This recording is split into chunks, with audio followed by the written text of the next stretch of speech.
Hi Libra, welcome to your end of July 2017 General Tarot Update. It is Rena here. I'm shuffling the cards. This is a general focus for the last half of July.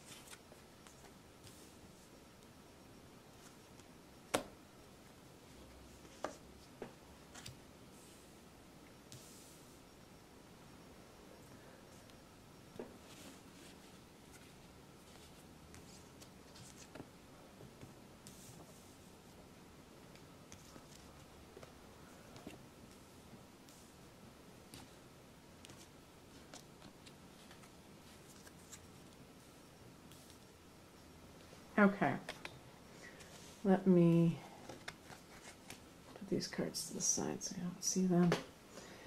Alrighty then.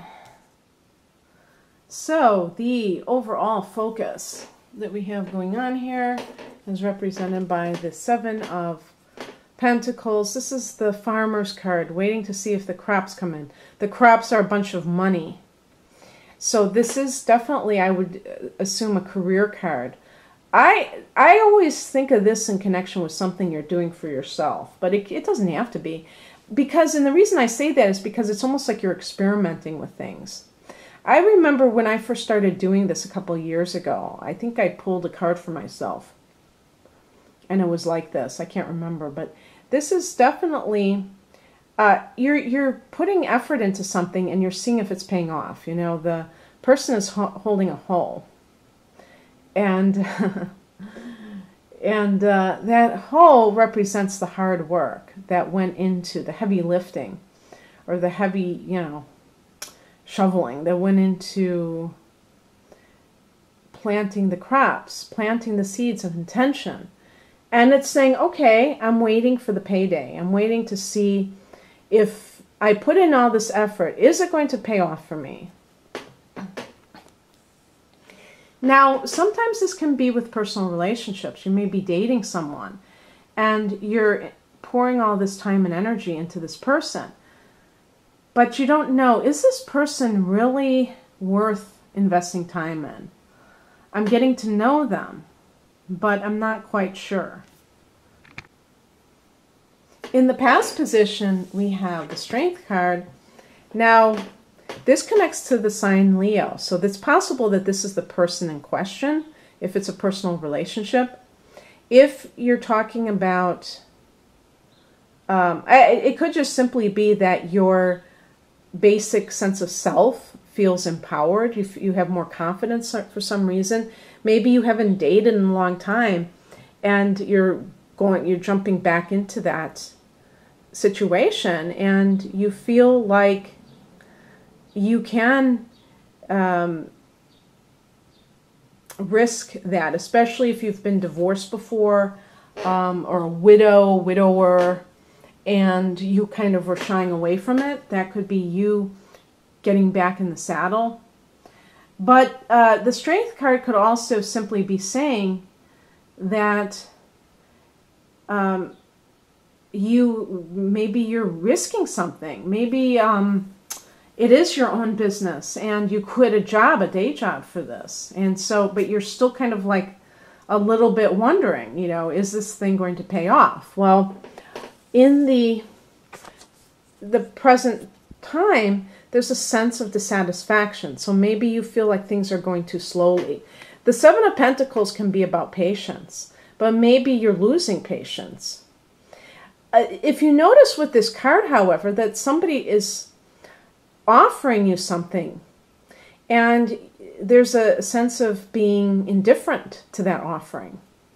So an example of that would be, let's say you're dating, and the person that you're dating, it doesn't really feel like that person is giving 100%. Maybe they're kind of seeing you when they feel like it, and you don't get the feeling that they're that into you.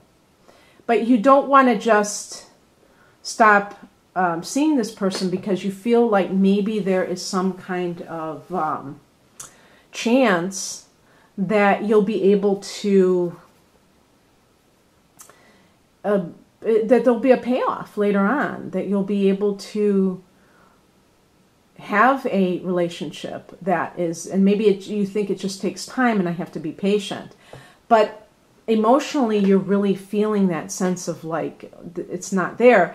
And yet somebody else may like you and you don't like them. And that, you know, that tends to happen where you like a person who's really not that into you, but then somebody's really into you and you're really not into them. But the higher message is the Ace of Pentacles. So what this is telling me is that, you know, spiritually, you know, it's like hang in there. Even if, like, let's say you did quit your job to do something on your own, and it's not, you had these wild fantasies, it was just going to take off like a rocket, and it's been kind of limping along. This card is saying, yeah, that might be true, but there is something waiting in the wings. You will have an offer. Maybe you're waiting for a business loan. The business loan will come through. But you will get a chance to begin an endeavor. The Ace is about beginnings. And so there might be this sense that things are dragging. And as I was saying to another sign, Jupiter is currently in Libra. Okay, hello, Libra is your sign. So Jupiter was retrograde for like 5 months. It just went direct like in June. Okay, so now we are about a month after Jupiter turned direct. So you'd think that everything would be back up to speed, right? No. I'm recording this on July 6th. And it's actually going to be, I believe, the end of July at the earliest when Jupiter goes back to the same degree it was when it retrograded. So it does take some time for it to, it's a slower moving planet. So unlike, you know, Mercury, it will take a while for it to get back up to speed. The fact that it's in your sign means that all affairs that are Libra related, that, you know, because it's something that this is a new cycle for you, having Jupiter in your sign. Jupiter takes 1 year to go through each sign, so it's a 12-year process. And you're at the beginning of that process. That's very exciting. And when Jupiter goes into your second house in October, it's going to be in your money house. So that'll be good, your earned income. So watch for the next couple of months to see if things pick up before feeling that sense of discouragement. What crosses you is represented by the Hierophant card. And this is a card that is about conformity, and sometimes that includes marriage. It could be a Taurus person that is problematic in your life. Whatever is going on, this can be, oh my gosh, I'm going to have to cut this short because yet again we have some kind of horrendous equipment. So to be continued. Okay, so after that interruption, I was saying that the Hierophant as a challenge card could be somebody who's actually a Taurus person who is somehow impeding your life. But this can be about attitudes. Perhaps you are either being too much of a conformist and not having enough of a vision, that it is impacting whatever business that you're trying to get off the ground. Maybe you're listening too much to other people and them telling you how things are done. And it is a very common thing because we assume that other people know more than us. And yet, obviously, I believe that if you're doing something like starting your own business, that experimentation is really important because you have a unique vision and a unique product or business.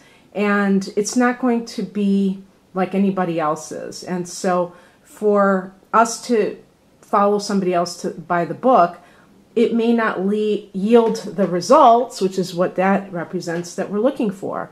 And it's because we're being too willing to sacrifice our own individuality for this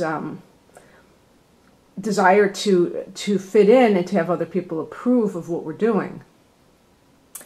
In a relationship setting, the Hierophant can relate to marriage. And so it can be that either you're mixed on whether or not you want a long-term relationship. Sometimes people are saying, oh, I hope that this relationship works out because I really want a life partner. And if you examine further, they always choose people who are either married or they are not giving them the same regard that they give to them. Like this is that card, the Four of Cups. If you choose people who seem like they're rather indifferent to you, and this is a common theme in your life, then obviously you're not looking for a relationship with somebody who is a long-lasting one. That's about being more choosy, but sometimes people are too choosy, and they're such perfectionists about it that they end up not finding anyone who is supposedly good enough. So it's all about deciding, do I really want this thing? And if so, am I making choices? And this is a card about this. Am I making choices that are good ones? This is an advice card, and sometimes it can be the near future. That is the Seven of Cups. Choose wisely. You have a lot of options out there. Some may look good on the surface, but they're really not. And for Libra, the surface is something that you focus on because you're into beauty. You're into the aesthetics in life. And so something may look gorgeous. Fool's gold. I have some fool's gold. It looks like a chunk of gold. Always been fascinated by this. And it actually is supposed to have, magical therapeutic properties.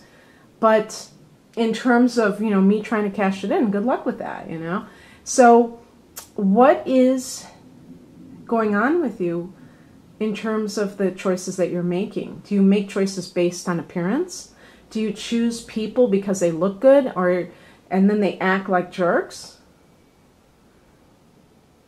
If you're also, here's another thing too, if this is a business situation, are you trying to spread yourself too thin? Do you have too many irons in the fire? Is it possible that you need to focus on one particular product or service, or just a couple rather than a whole bunch? That could be creating too much complication and confusion, so that when people are trying to buy something, they feel like there's too many choices. The Outcome is a really good card, especially if you're, it could be for your private life too, but the Queen of Wands is a perfect marriage between the feminine principle, which is intuition and compassion and just the creative side of life. And then you have the masculine principle, which is confidence and enterprise and that dynamic, leadership quality. So this is the outcome for you. The person is holding the sunflower. I think this connects to Sagittarius. I'm not sure, so it could be a Sagittarian person. I always connect it with Leo because the sun is the ruler of Leo. It is a fire sign energy. So this could be just saying that you are going to become this person. You may have a lot of in-between stuff. Now you look at that card that's right above the Queen of Wands, and it's that Four of Cups. Very, very different types of energy. One is emotionally flat, and the other one is emotionally buoyant. So you go from that to this. How do you do that? By being yourself, by embracing the new, by making good choices. And you will see the results of all of that. And you, I think, are going to have a wonderful end of the month going into August. The other thing too is that we have a new moon in Leo on July 23rd. That might be the turning point when things start to go a lot more swimmingly for you. And this is the first of 2 new moons in Leo. This so this could be, oh yeah, I didn't think about this. This is in your sector of hopes and wishes. I hope I didn't say it was your 3rd house. It's actually your sector of hopes and wishes in the 11th house. And so that is the luckiest house. So maybe one of your dreams will come true, Libra. In any case, I hope you enjoyed this. If you'd like a private reading, please click on the link below. Otherwise, have an awesome rest of July. Bye.